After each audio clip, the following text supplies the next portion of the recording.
Hallo ihr Lieben, heute im Video möchte ich euch mitnehmen, wie ich einmal mir diesen Ephemera-Holder mache, aber nicht nur diesen einen, sondern insgesamt 9 Stück und eine passende Aufbewahrung mir dazu auch gleich noch überlegt habe.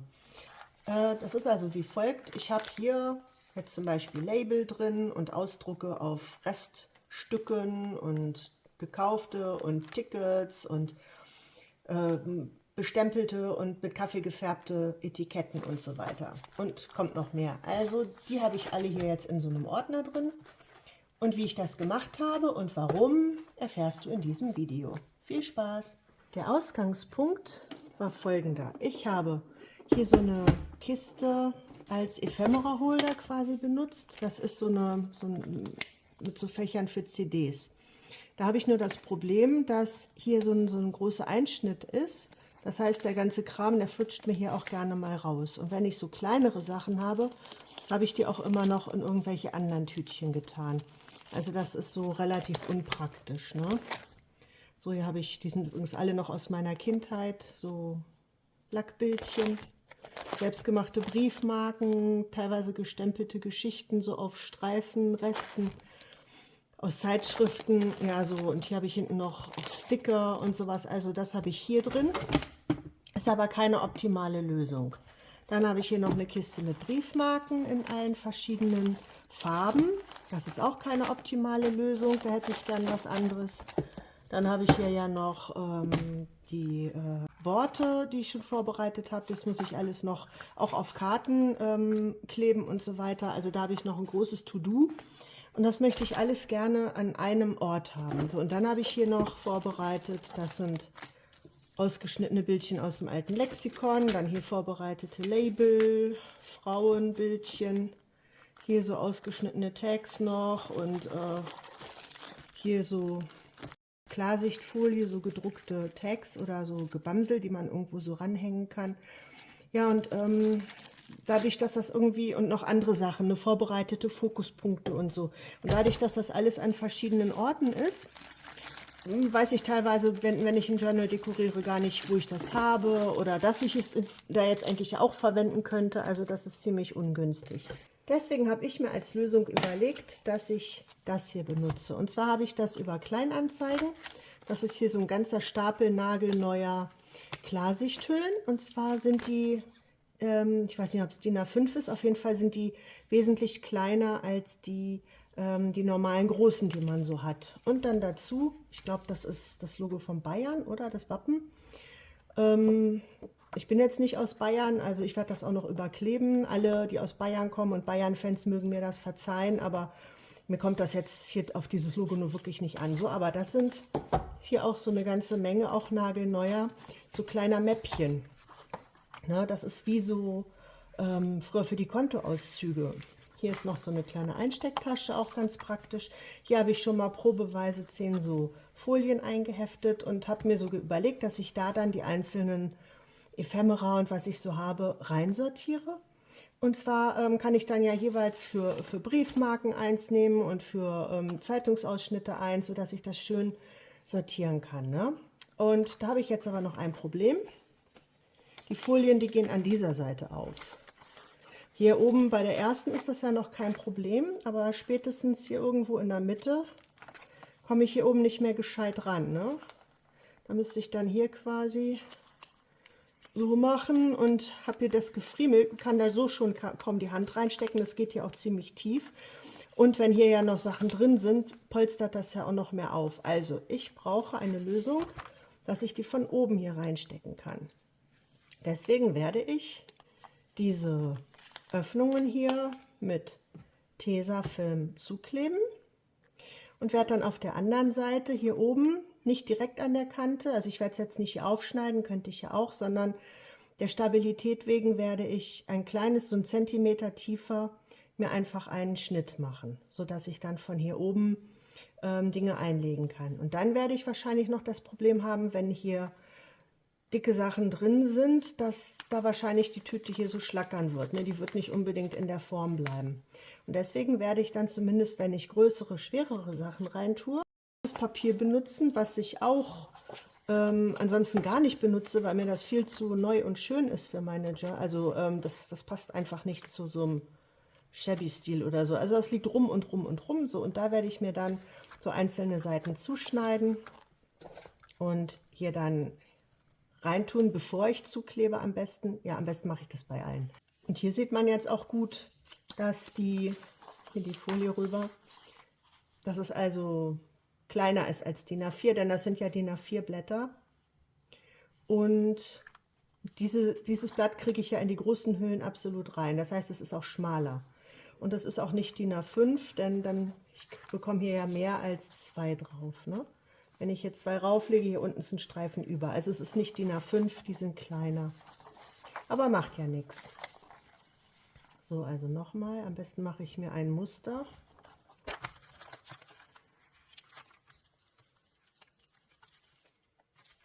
Ihr könnt natürlich auch messen, aber ich messe nicht gerne.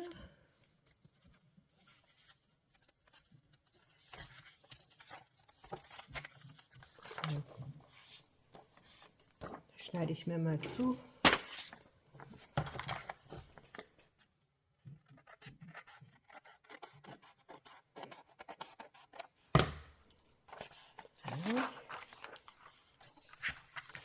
So, mal gucken. Übrigens alter Beamtentrick oder alle, die irgendwie im Büro arbeiten. Das kann man hier so zusammenrollen, reinstecken und dann auffalten. Das geht einfacher, als von oben so die ganze Seite reinzuschieben. Ja, passt. Dann schneiden wir hier noch ab. Direkt an der Kante. Ja, da mache ich mir jetzt einen Strich.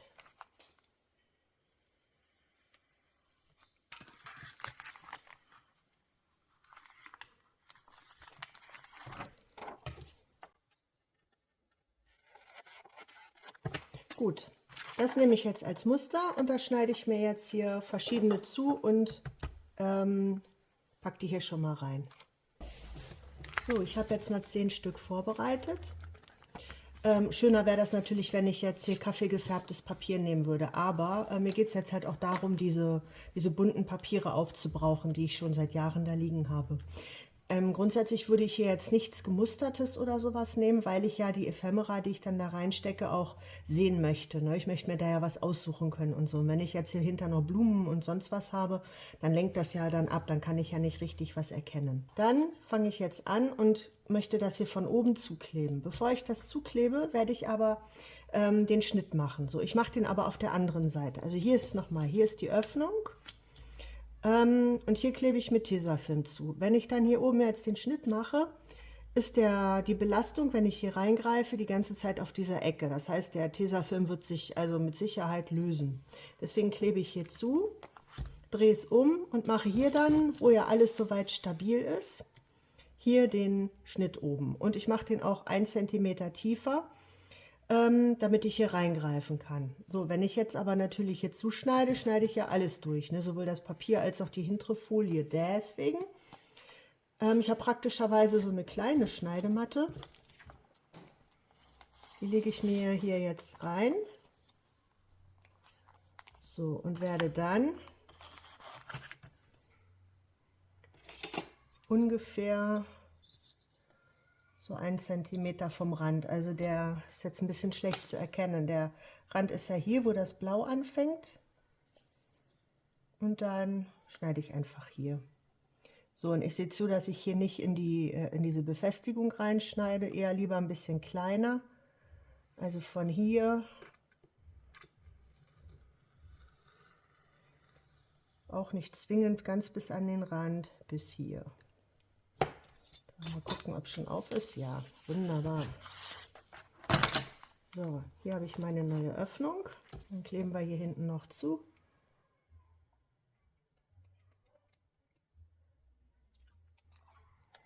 Mit Tesafilm. Da setze ich hier direkt neben den Löchern an.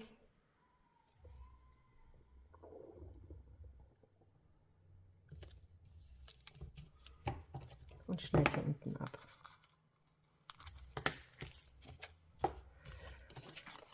Okay, Nummer 1 ist fertig. So mache ich jetzt die anderen 9 und dann können wir das erste Ephemera-Büchlein schon mal befüllen. So, das ist jetzt das erste Büchlein soweit. Da habe ich also die Briefmarken jetzt hier so sortiert eingetan. Grün, da habe ich 2. Hier habe ich so gelb-orange drin, ne? Da habe ich auch den gelben Hintergrund für genommen. Blau habe ich auch viele. Hier so mit Rot. Rot auch noch ein bisschen orange. Und hier lila. So, und da kommt man jetzt hier oben halt so richtig gut ran. Ne? Man kann sich die Sachen rausholen, man kann ja auch so ein bisschen kramen. Alles super. So, und dann dadurch, dass ich die gleich so aufbewahren werde, das zeige ich euch dann noch, fällt da auch nichts raus. Jetzt möchte ich aber gerne noch diese Deckseite bekleben. So, und ich mache jetzt am besten mal so, dann geht das besser. Jetzt habe ich ja diese Schnipsel noch über. Die sind von den Zuschnitten dieser bunten Seiten hier. Ne? Und ich hatte erst so gedacht, dann nehme ich wieder hier so meine altbekannten Reste, hier so von braunem oder neutralem Papier. Und dann ist mir aber eingefallen, ich habe ja noch diese tollen alten Atlasseiten.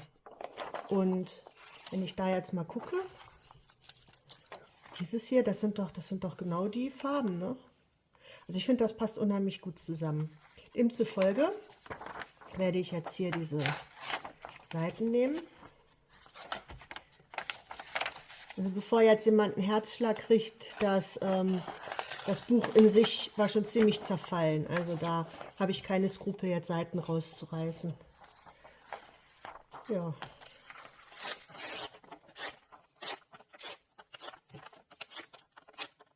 Okay.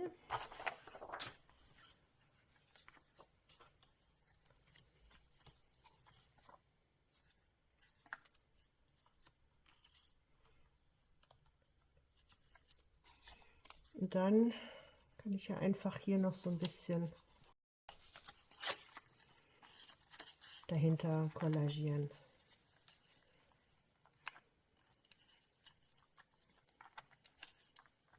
So,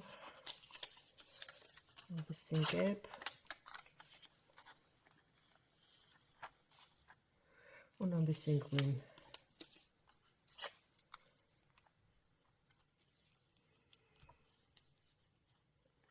Okay.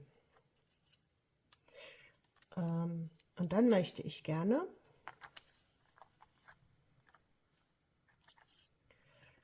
mir ein Label drucken, das hier drüber kommt auf dickerer Pappe und das mit so ein bisschen Kaffee einfärben.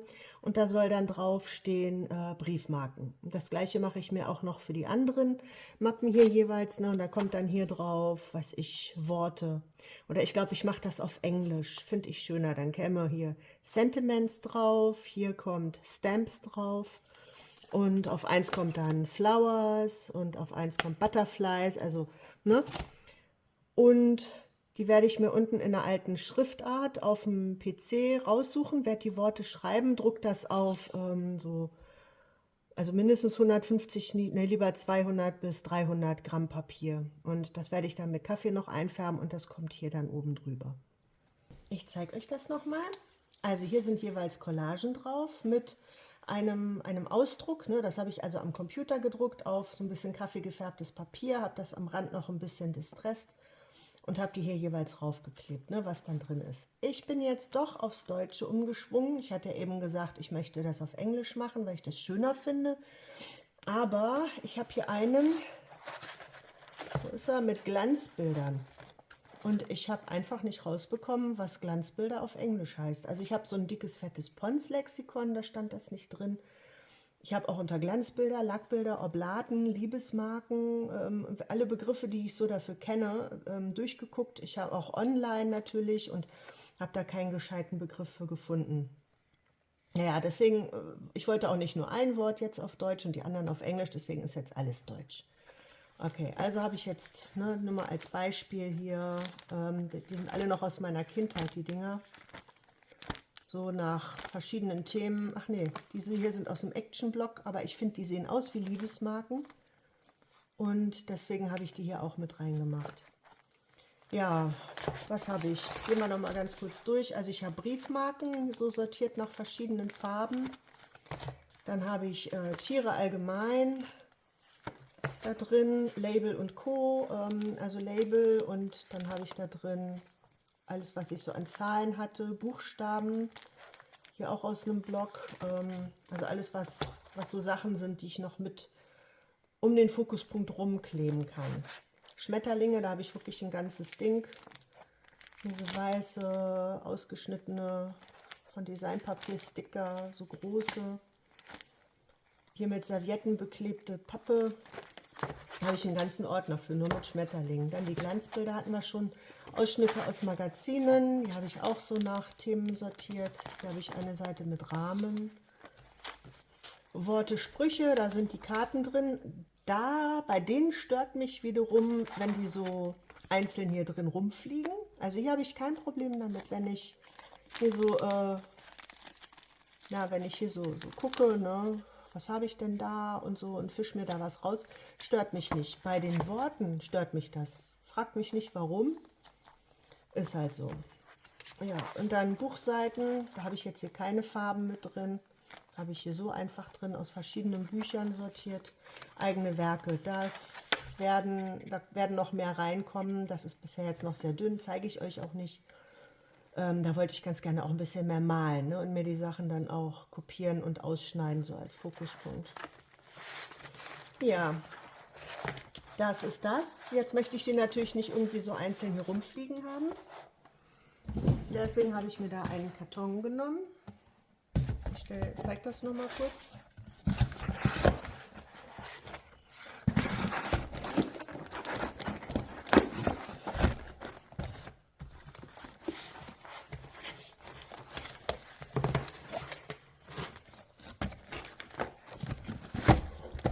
So, da sind die jetzt alle drin. Die stehen schön senkrecht. Ich kann aber auch noch so drin suchen und kann lesen, was drauf steht. Ich kann die Dinger noch ein bisschen mehr füllen, weil hier noch richtig schön viel Platz ist. Und die stehen aber trotzdem einzeln frei und kippen nicht um. Also ich finde, das ist die perfekte Größe. Den werde ich mir jetzt noch ein bisschen zuschneiden. Ne? Die Deckel werde ich abschneiden und dann werde ich mir den noch ein bisschen bekleben. Auch mit alten Buchseiten und ein bisschen Packpapier und auch noch ein bisschen was hier von diesem, von dem alten Atlas, ne, damit das auch zusammenpasst. Ja, und dann stelle ich mir das so ins Regal und habe alles an Ephemera so zusammen an einer Stelle. Ich zeige euch noch mal ganz kurz, ich habe hier noch ein ganzes Teil über, so wenn ich diese Folien nehme, wie groß die sind. Die sind 20,7 lang ungefähr und 13,4 ungefähr breit. Das ist also kleiner als DIN A5. Das heißt, ihr könntet im Grunde, ich weiß nicht, ich habe die jetzt bei eBay Kleinanzeigen gesehen, oder heißen ja nur noch Kleinanzeigen. Ihr könntet aber auch die normalen großen nehmen, wenn ihr da vielleicht viele von habt, und schneidet die einfach in der Mitte durch. Oder auch ein bisschen kleiner noch als die Mitte, wie ihr wollt. Und dann könnt ihr einfach, also wenn ihr jetzt eine große durchschneidet, dann habt ihr ja schon so eine, die oben geöffnet ist. Und das obere Ende ist ja oben und unten auf. Da könnt ihr einfach unten zukleben und habt es dann auch von oben geöffnet. Also das ist ja eigentlich überhaupt gar kein Ding. Ne? Und dann bräuchtet ihr nur noch so kleinere Ordner. Ja, ihr könntet letztendlich, wenn ihr große Ordner von Kindern oder so aus der Schule noch über habt, die aus Pappe, ne, dann könnt ihr euch die auch zuschneiden. Nehmt einfach den mittleren Streifen, schneidet oben, unten ab und habt dann auch genau die Größe. Also ich denke mal, das wird sich regeln lassen. So Kontoauszugsordner haben, glaube ich, auch diese Größe. Wobei kann sein, dass die ein bisschen schmaler sind. Ja, also es gibt Möglichkeiten viele. Ich kann auch, nochmal ganz am Rande bemerkt, ich kann auch in der Mitte noch zukleben. Wenn ich es aufgeschnitten habe, dann hätte ich hier so 2 einzelne Taschen, um drin rumzuwühlen. Ich weiß nicht, mit den Händen müsst ihr gucken, dass das mit den Händen dann noch funktional ist. Ne? Und man kann sie natürlich auch, ich habe die jetzt ja geklebt, ich könnte sie auch genauso gut hier und hier nähen. Ne? Habe ich mir jetzt aber alles geschenkt, also ich habe nur geklebt. Für meine Zwecke reicht das hier. Wer es dann noch eine Nummer hübscher haben will, der kann sich dann ja richtig schön austoben. Ne? Ja, und dann noch mal ganz am Rand bemerkt, ich habe mir hier noch einen fertig gemacht, auch den Begriff Collage. Das werde ich mir auch noch bekleben und das dann mit drauf. Und zwar habe ich ja so ein Abreißblöckle, was die Susanne vom Bollenhut-Art mal gezeigt hat, für Arme. Ne? Also ich habe da so einen Heftstreifen und hefte da so Reste oder auch so verschiedene Arten, die ich für Collagepapiere nehmen kann, hefte ich da immer zusammen. Und das habe ich aber jetzt nicht hier vor Ort, das habe ich im Wohnmobil. Und das nehme ich dann mit unterwegs und habe dann immer eine Auswahl an Papieren dabei, mit denen ich dann schön kreativ sein kann. So, und da werde ich mir auch dieses hier nehmen und die Collageblätter da einfach einheften und das dann in diese Tasche tun, die ich mit Bastelmaterial dann unterwegs immer mitnehme. Ja, ich bedanke mich fürs Zuschauen, freue mich auf das nächste Video. Bis dann. Tschüss.